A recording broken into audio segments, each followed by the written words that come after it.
Carrington, g'day. Yeah, so really bad result for Liz Cheney, but she has her sights set on higher office.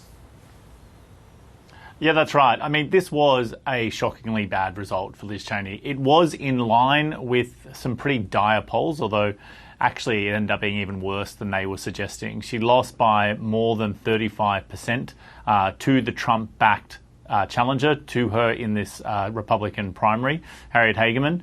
And although Liz Cheney is out there in speeches almost a rallying cry as opposed to a concession, this would still hurt. I mean, Wyoming is Cheney heartland. Liz Cheney went into Congress with the perfect Republican pedigree. Her father, Dick Cheney, was the vice president. She was conservative. She's a pro-business candidate.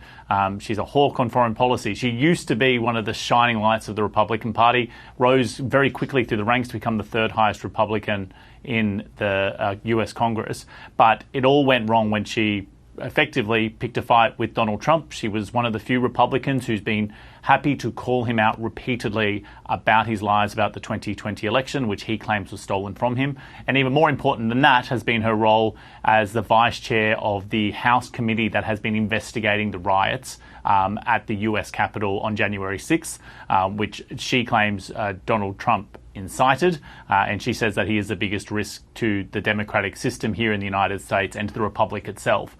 We heard from Liz Cheney this morning. She did an interview with NBC, and she was asked, as has been rumoured now for a few months, whether or not she would actually be willing to take Donald Trump on directly by also going for the US presidency. Are you considering running for president yourself? We've got to get this party back to a place where we're embracing the values and the principles on which it was founded, and talking about, fundamental issues of civics, fundamental issues of what does it mean to be a constitutional republic. So, Carrington, does Liz Cheney have a realistic shot at the presidency?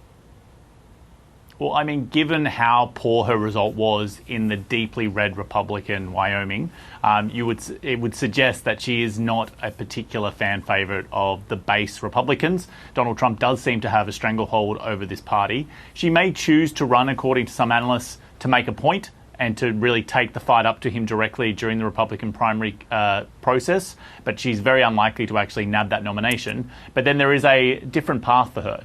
The question is whether or not Liz Cheney is willing to go outside the Republican Party to run as a third-party candidate or an independent in order to effectively try to spoil Donald Trump's path back to the White House. By running as a third candidate, it is possible that she could take enough votes off Donald Trump that he would lose key swing states, and that would help whoever the Democrat challenger is for the presidency, if that's Joe Biden or somebody else.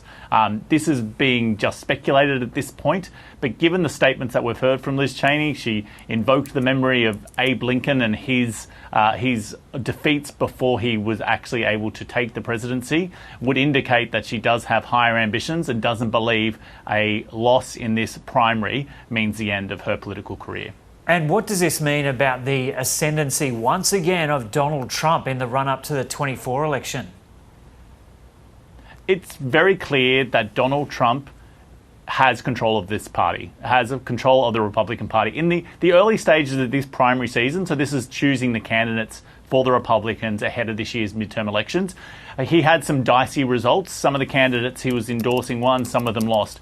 But this was by far the most high-profile challenge to a sitting member who had gone on the attack against Donald Trump, and this is this is a huge victory for Donald Trump. And in recent times, he has managed to get many more candidates up that he's endorsed than the ones that he hasn't endorsed. In saying that, the test will be the midterm elections. If the Trump-endorsed candidates, many of whom are outside the mainstream of what at least used to be the Republican Party, don't win, that the Republicans lose seats that they probably would have won if they'd chosen a more moderate candidate, then perhaps his stranglehold will loosen. But at this point, it's pretty clear that any Republican who dares to cross Donald Trump is in trouble with the base of the Republican Party. Okay, Carrington Clarke reporting there from Washington.